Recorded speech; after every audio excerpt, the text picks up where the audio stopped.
bảo em ạ, để con gái đầu lòng thì mới thích, nhưng mà con trai nó vẫn chắc chắc.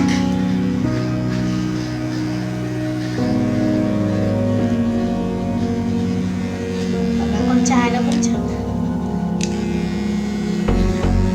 Cái này chân bàn nó to nhỉ? Đúng không? Chị thấy những con kia là đẹp.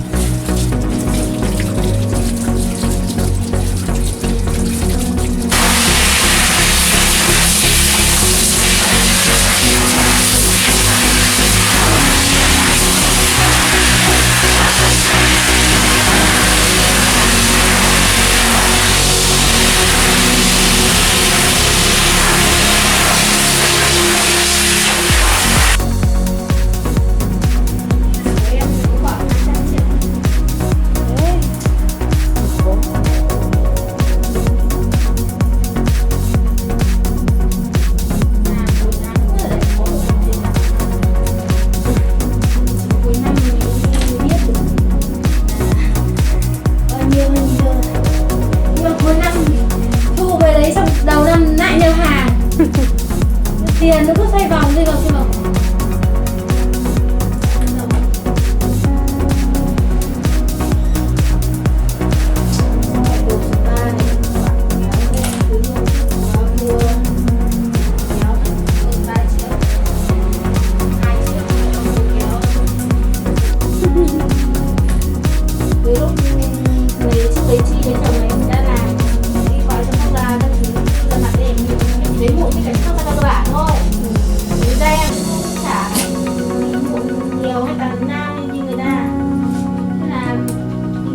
Mất 5 triệu với mặt rồi đấy.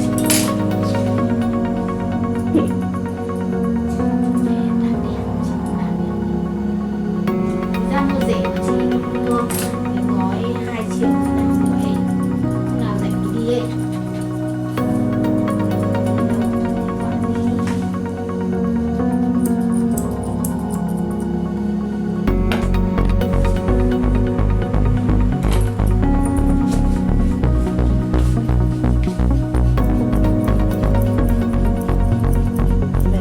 Không nhận ra.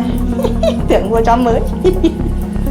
Ôi cái thằng cu hôm trước ạ, nó cho hai chó đi cắt xong nó về bảo chị ơi về ông bà bảo mày lại mua chó mới à? Chịu chết. Ôi chết mất. Kiểu chỉ cần cắt cái tai nó khác đi một tí nhá, là nó thay đổi cái khuôn mặt của nó ấy. Lại mua chó mới à?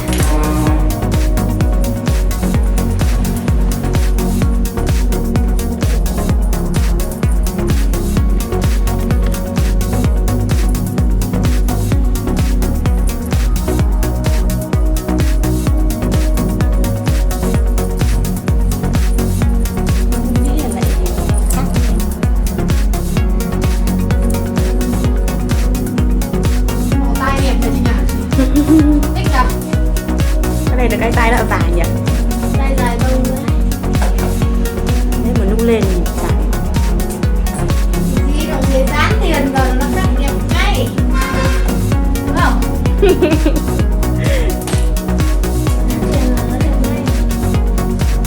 À bỏ bông ở tay nó chưa mà nó vẫn lắc nhỉ? Tay đúng vậy. Chị nha, muốn cô ấy chỉ có tông đúng không? Có. Cạo một ít nó ở cái khóe mắt này thôi. Như cạo như em đấy, chứ đừng có cạo hết. Vì khóe mắt cái chỗ nó chảy như thế. Chị có tông mà, 2 cái cơ. 2 cái cái anh như này luôn này. Chị mua đâu tận 400 một cái.